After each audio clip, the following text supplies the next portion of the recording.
let's go for our questions. We have a few personal questions, a few questions more related to our work. So the first one would be, what were your musical beginnings like growing up in a city considered the cradle of heavy metal? Oh, so I didn't actually grow up in Birmingham. I moved to Birmingham like 6 years ago. Um, so I grew up in the southwest of England, which is a more rural area. So it was a town called Trowbridge in Wiltshire. And so, yeah, there was really not very many venues at all. And so I had a fascination for rock music and for metal music, and I always wanted to go to gigs. So being able to like just go to a few like local shows that weren't really metal, but I kind of gave me a taste for it. And then like as I got older, I could go travel to a bigger city where I could go and see a metal band. And then I just got hooked, and I always wanted to live somewhere where it was easier to get to more gigs. And now I live in Birmingham, and it's so much easier to go out and see bands. But when I first got into music, it was just a very rare occurrence that I could go out and actually see a band play. But I guess that made it more exciting for me to like. And so now I just take every advantage I can of being close to great music venues. Oh, that's cool. Do you think that the new trends like social media have helped you connect more with your fans? Yeah, definitely. I think, yeah, I mean, I don't know what kind of career I would have had without social media, because it has unlocked so much for me in my music career. It's meant that I've been seen by people that would have never seen me. We would have never met.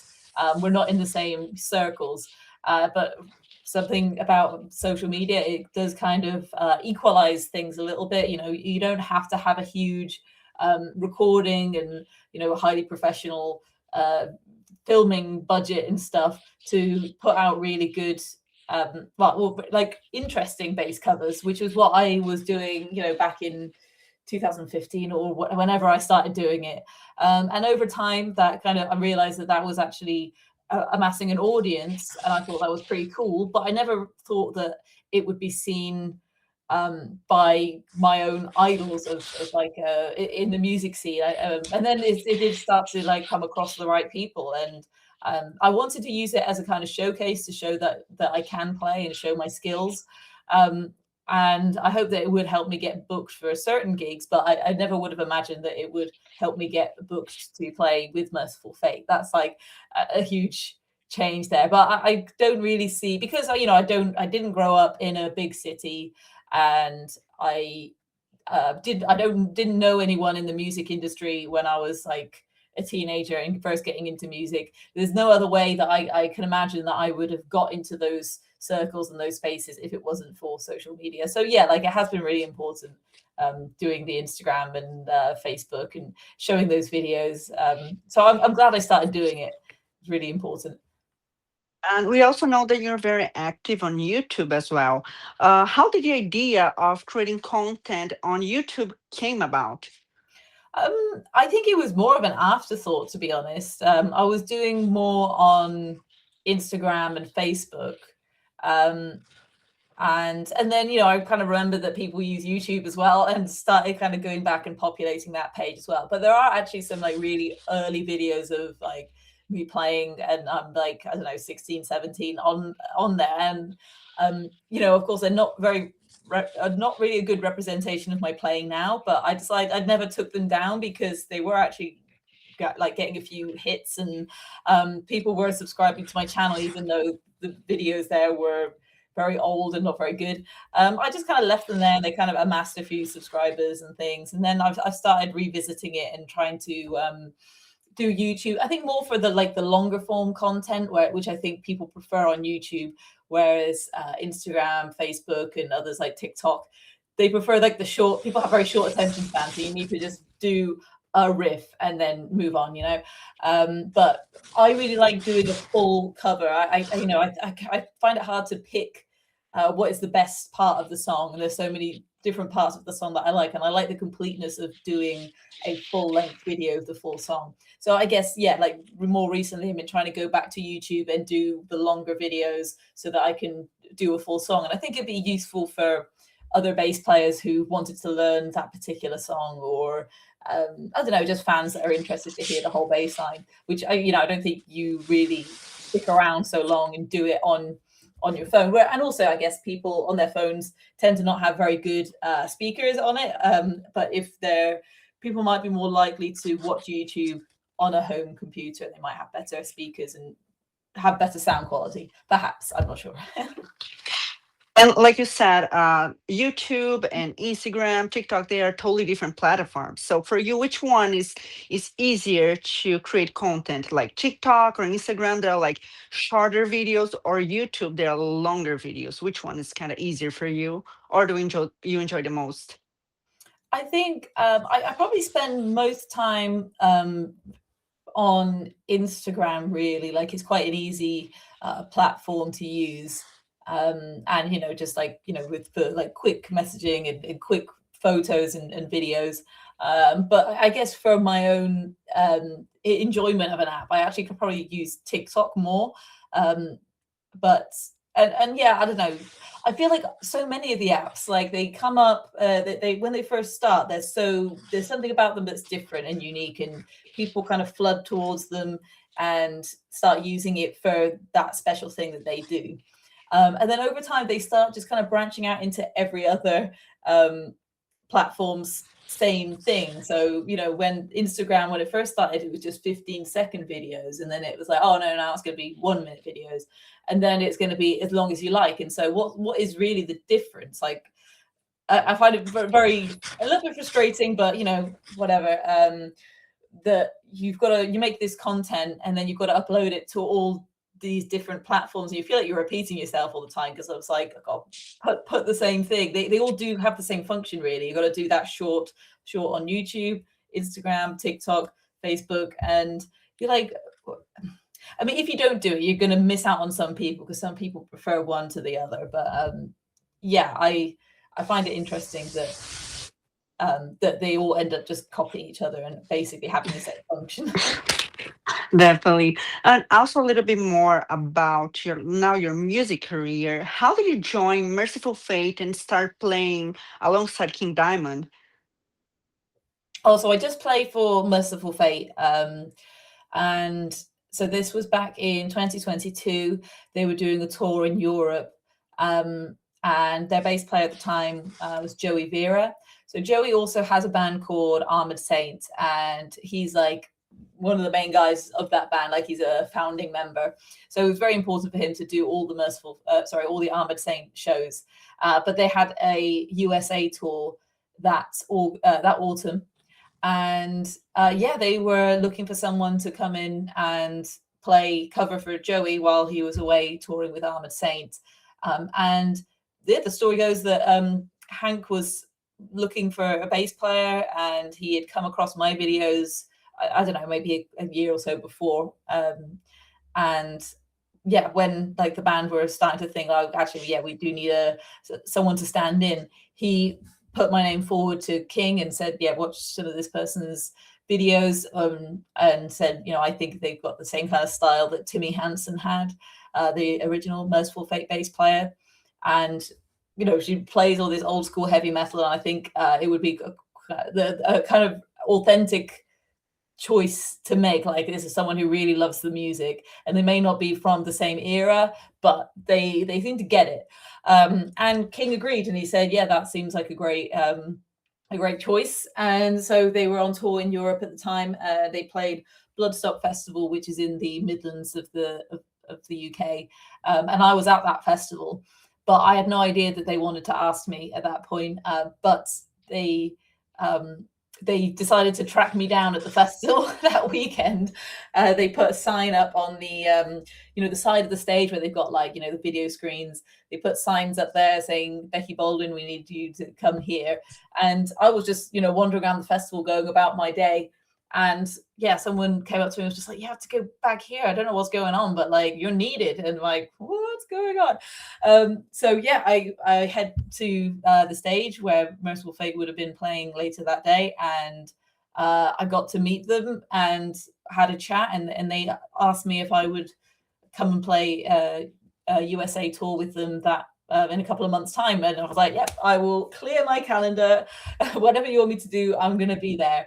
So yeah, like it was very, very unexpected. And a lot of this was kind of planned and orchestrated without my knowing, like, oh yeah, we're going to ask this person to play. Like, how should we reach out to her? Well, she's going to this festival. I think I'd posted on Instagram that I'm going to that festival to see Mercyful Fate. And then we're like, well, what a perfect time to offer this working opportunity. So yeah, I did that tour that year, and a couple of years later, they needed me to step in again on some other shows. And at that point, they were looking at kind of what's going to happen for the band in the next couple of years, and they decided they wanted someone who could commit more to the band. So they asked me to join full time. So those like 14 or 16 or however many gigs that I did filling in was kind of like my audition. And I guess I passed the audition process and then became a full-time member in 2024. Okay, congratulations. That's just great. What do you consider to be the most important achievement in your career? Would you consider that your biggest achievement, or there's something that you feel more personal? No, I think it's that. I just think, yeah, that first time playing with Mercyful Fate, it was just the most insane experience that I just never thought would be possible in my career. Like, it is a band that have influenced, like, been such a huge influence and a pioneer of extreme metal. Like, they influenced lots of my favorite bands. And yeah, it was just so cool that they were coming back to playing live, and to be a part of that return is just insane. Like, I was collecting their albums when I was like 14 years old, and there I am, like, I don't know, yeah, 20 years later, standing next to them on stage.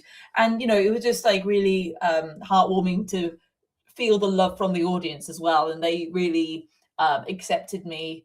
Like, overwhelming majority of people thought, like, yeah, this is a great move for the band, and they were really kind to me, which is really a great feeling.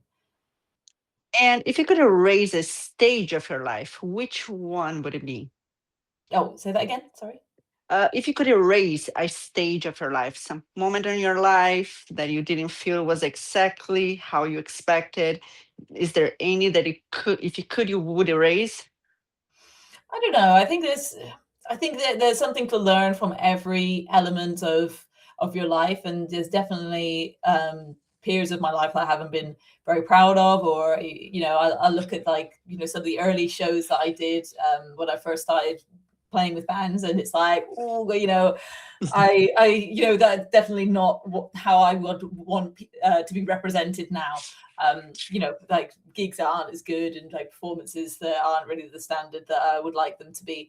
But I understand that it's all a part of, like, learning, and you have to go through those bad gigs and those like, and I still do very small gigs sometimes with bands, and it doesn't, I don't feel embarrassed or anything. Like, it's still cool, and it's still great. As long as the audience is great, then I'm having a good time.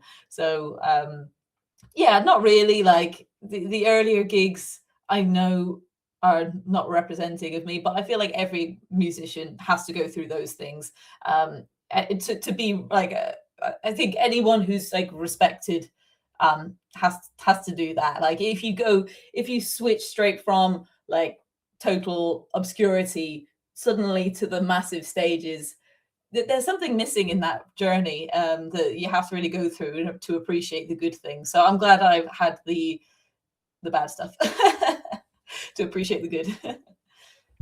Well, so now let's have a quickie game. I'm gonna tell you just a word or a small phrase, and I would like you to tell me what's the very first thing that comes to your mind. It can be also uh, only a word or a small phrase. Okay.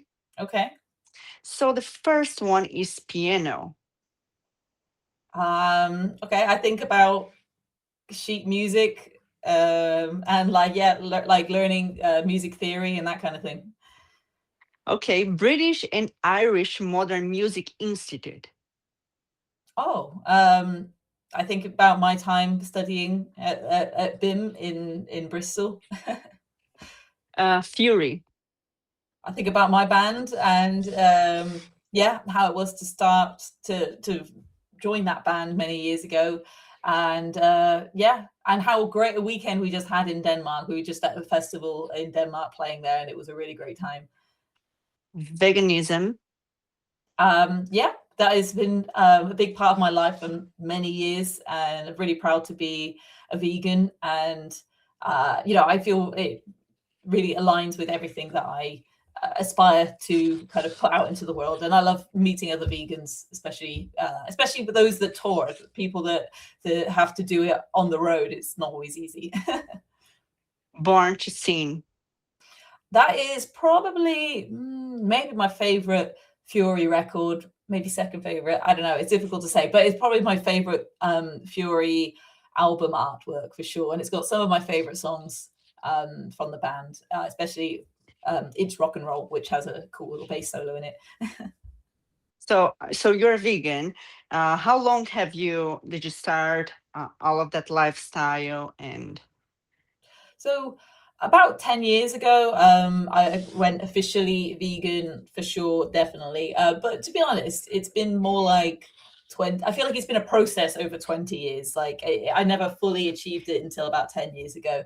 But it was something I started like on my journey to. I went vegetarian about 20 years ago, and I got really involved in the kind of community, and I just wanted to learn a lot about you know, about the animal agriculture industry and how animals are used in sports and animal testing and all of, you know, all these different things. And yeah, like starting to look into it was really kind of scary and horrible for me. And I always wanted to be, I aimed to be vegan, but I think I just needed extra um, encouragement and support. It was one of those things where I was vegan at home, but when I was out and about on the road, I didn't want it to be that much more difficult. But finally, yeah, in 2017, I decided to go vegan. But you know, I've always been an advocate for animal rights, and so I've always like been really eager to like speak about it because I think it's a great thing to do for the environment. And just if you love animals, then like it's the best thing you can do to avoid them suffering. for you, how is it hard to keep the veganism during your tours? I think it's so much easier now than it used to be. So when I first started touring, I was just a vegetarian, but I'd be kind of looking out for vegan options, and there would often be very little. And yeah, a lot of the time we would just I'd just go to like supermarkets and get just some bread and hummus, and you know, you just and even now sometimes that's the kind of thing I end up getting if there's certain countries that don't have as good like vegan options, or you know, if you're relying on a certain restaurant you have to eat there, but they don't have an option for you, or they're not willing to discuss the menu with you. Every kind of place you go has a different perspective and how they deal with serving a vegan meal. But these days I find it quite easy, and I'm quite adapted to it. Like sometimes I bring my own food, and I'm just a lot more open-minded with food now, I think, because I used to be quite a fussy eater when I was a kid, and now I'm like, you know, as long as it's vegan, I really don't care.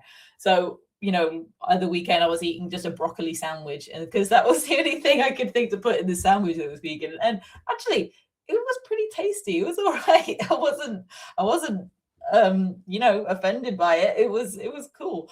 But you know, it's something I would have never. That's not a combination I would normally put together. But sometimes, you know, you have to try these things. I love broccoli, and definitely one of my favorite pizzas flavor is broccoli pizza. Oh yeah. Yeah, I love broccoli pizza, and I tried to be vegetarian many years ago, but I couldn't keep that because for me it was so hard. Like going to college, doing everything, they didn't have many vegetarian options, so I was always like going out of my diet. So for me, it was something kind of hard to keep. Yeah, like it's definitely gotten easier, but there's definitely places that still just don't have, especially if you're trying to have a quite a healthy diet. So you can't just eat chips every day. But yeah, like luckily, I think I've managed to find a kind of a decent balance of like what where to eat and what to eat and how to manage this. So you are currently touring again with Mercyful Fate after the band was inactive in 2019. Do you have any interesting stories from these recent tours? So the last tour, I guess like the last shows I did with them were back in 2 years ago. And that was in Chile and wait, hang on. Yes, Brazil. But yeah, they were really good. That was a really good couple of shows. Um, and yeah, I think the one we did in Chile was the biggest Merciful Fate headline show that the band has ever done, which I thought was pretty fascinating. I think it was like 10,000 people, and the band has played to bigger crowds before, but never but mostly as part of a festival. So that was the first time that it was just a standalone Merciful Fate headline show, and yeah, 10,000 people in attendance. That was like pretty incredible. But yeah, the band hadn't played um, there since, I don't know, about 25 years or something. So the crowd were incredible. They were so keen to have us back on stage, and yeah, they were queuing up outside the hotel, and they were just crazy. It was such a great experience. Like I love playing in South America. I really hope that we can get back out there again soon. Do you are you currently working on a new album? Yeah, so there's songs in the works. We debuted one on the recent tours. The song's called Jackal of Salzburg. So that's going to be on the album. There's another single that's also almost ready. But yeah, like we're working on the album. It's mostly like instrumental demos at the moment. And so like King will be working on the lyrics for them soon, but he's also been trying to juggle this with the King Diamond album. So it might be a little while before that comes out, but yeah, it is definitely in the works. Oh, and you are one of the newest members of Merciful Fate. What do you think that was the biggest challenge of joining the band? Um, Joining, I don't know. I don't know. I think maybe just it's a double-edged sword. It's kind of like it's it was great to have that growth in profile, like public profile, and people having so much people suddenly discovering you, and like you have a lot of respect because you joined this band. But then there's kind of the flip side of the people who are not in support of you being in the band, and you're then kind of exposed to more people. A lot of people will not support your joining of the band, and they have a lot of their opinions that they like to share, and it's just about kind of trying to have a thick skin about it and not let um their lack of support get you down, because I was asked to join by the band leaders, and that was their choice. And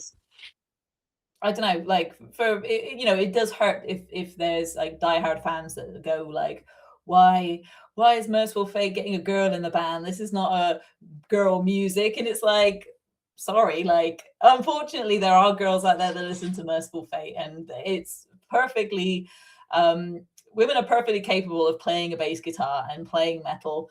And so yeah, it's just disappointing to see those kinds of attitudes. But yeah, like it's just the way things are on the internet. People say things, say a lot more things than they wouldn't say in person because they get to hide behind a computer screen. And it's, yeah, you just have to like try to not take it personally. Yeah, I can imagine that happens a lot. Are there any upcoming plans to tour in South America? At the moment, I'm not aware of any, but you know, if there is a tour, then I'm sure we will be coming to South America. Yeah, but yeah, I'm not sure what the schedule plan of that will be. Probably, I doubt there'll be anything this year, but maybe if we can get some of the singles released early next year, then maybe we'll be able to do a tour in South America next year. If you could experiment with other genres or sounds outside of rock and metal, what would they be? Okay, so yeah, for me it would be musical theater, that kind of just I don't know, yeah, like I guess musical theater doesn't necessarily have set instruments. Like it can be rock, it can be pop, it can be more like classically influenced, it can be funk. Um but yeah, like I like those like big choruses. I like storytelling through music and through lyrics. So I always like to say, yeah, that is kind of my favorite genre outside of rock and metal is musical theater. So yeah, something that be kind of inspired by those kind of albums and those kind of works. And during your career, you've been part of different projects and styles. Which stage or moment of your life do you feel most defined your identity as a bassist? I think probably with Fury. So I've done now 3 albums with Fury and a couple of like live albums and other singles and things. And I guess just because that band's been going the longest, had the biggest output, I feel like I've had enough opportunity to kind of show what my playing, what my bass playing is really like what kind of, and I get a lot of freedom to write my own bass lines for the Fury stuff. So um, yeah, like that feels like it's very me, and and of course it's a kind of music that I really love. It's kind of got that old school um, element to it, and it's yeah, like it's melodic, but it's still pretty heavy, and yeah, the myself and the other band members have very similar taste in music, so it really makes sense that would kind of be best representation of my playing. And before joining Mercyful Fate, you already had a very solid career. What lessons from your previous projects do you apply today in a band of this level? I guess it's just being prepared. um, yeah, like I guess the things that I learned that prepared me for being in Merciful Fate was that I've done a lot of filling in for other bands, like for many years. Like as soon as I finished, well, was finished like music university, I tried to put myself out there as much as possible to fill in for any band that needed someone. And so that meant I had to just learn set lists very quickly. I had to be adaptable with, my gear and my schedule and, just kind of roll with it, whatever the way the tour is going. Whether that's like, we're flying or we're traveling in a van or we're doing this, it's just kind of a tour bus and hotels, or maybe it's really on a low budget. Um, but yeah, like being able to adapt to those kinds of any situation kind of prepared me for when Merciful Fate gave the call and said, yeah, learn this set list really quickly. Luckily, I knew the song structurally because I was a fan. But yeah, I guess from those previous experiences, doing it on a much smaller level, I could have that bit of faith in myself that I could do it because I've filled in with so many bands before, and I'm used to just like standing in a room with a bunch of musicians that I've never met before and playing and just kind of feeling for where we fit together as a band. And yeah, so I think all of those experiences help make it make sense. And looking back, was there a key moment or difficult decision that changed the course of your musical career? Hmm.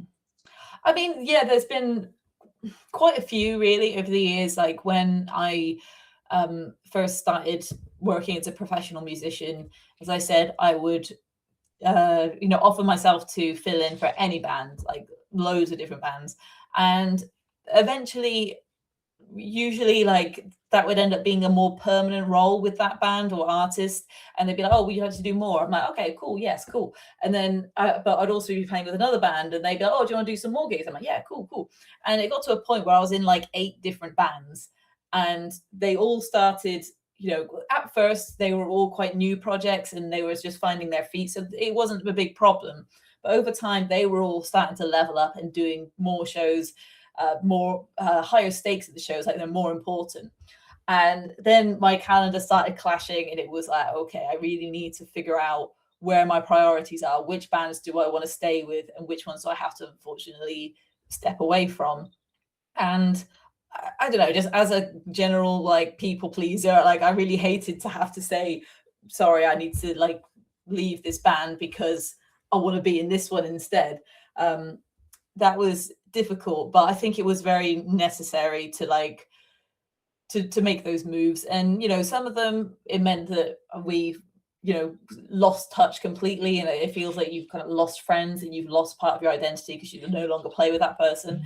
But some of them, some ex-bandmates I'm still friends with now, and like we still have a really good relationship. So yeah, like I think that kind of thing is probably been the most difficult thing, and knowing when to say that this is as far as I want to go with this band. And then because then you might think, well, what if they're just on the cusp of breaking through and doing something massive? Will I regret this? Is this like going to be a huge regret for the rest of my life that I left this band and then things took off? But I think generally, like I've only made that decision if I really had to leave a band. And I think, yeah, so far I feel like that those were the right choices at the time. Yeah, I think it must be hard. Sometimes maybe people thought it was a more personal, Yeah. or they understood it was a decision. Yeah, like it always feels like you're going to hurt people's feelings, and that it's really like a relationship. Like it's like going through a breakup sometimes, and sometimes it can be taken really badly. But yeah, like these things just have to be done sometimes. It is what it is, right? Yeah. So at the beginning of our interview, um, our previous guest, he left a random question for our next guest, which we didn't know who will be. So can you just leave us a random question for our next guest who we don't know yet? Okay. Ask them about I don't know. Ask them about food. Ask them about vegan food, but I don't know what. What if they're not vegan? They might not know what to say. Okay, yeah. Ask them what their favorite vegan food is. That's interesting. I already know. Yeah, my previous guest, he was actually vegan. Oh, okay. Oh, Yeah, that's Josh a good from his match. farm. He was actually vegan, and now you vegan. Yeah, and Oh, I know a hopefully lot of you agree. musicians that are vegan. I know a lot of musicians that are vegan. Yeah. Hopefully they'll at least, and maybe if they're not vegan, maybe they'll know a vegan, and then they'll at least know any vegan dishes that they could suggest. Yeah, and also about ramen. I always try. I'm not vegan. I'm not vegetarian. I always had ramen, the regular one. But then one of my friends came to town, and we went out for ramen. And he's vegan, so I was like, okay, I'm gonna try a vegan spot and a vegan ramen. And I really was amused, but how good was the vegan food in there. And now I only can eat the vegan ramen because it's way better for me. At least it's way better than the regular one. So Yeah, yeah. yeah. Actually, yeah, ramen is a really good one to veganize, and still tastes great. Like all the flavors are coming from other things, like so the meat is really not necessary. So that's cool. Yeah, definitely. It's not necessary. So Yeah. thank you so much, Becky. It was awesome talking to you today.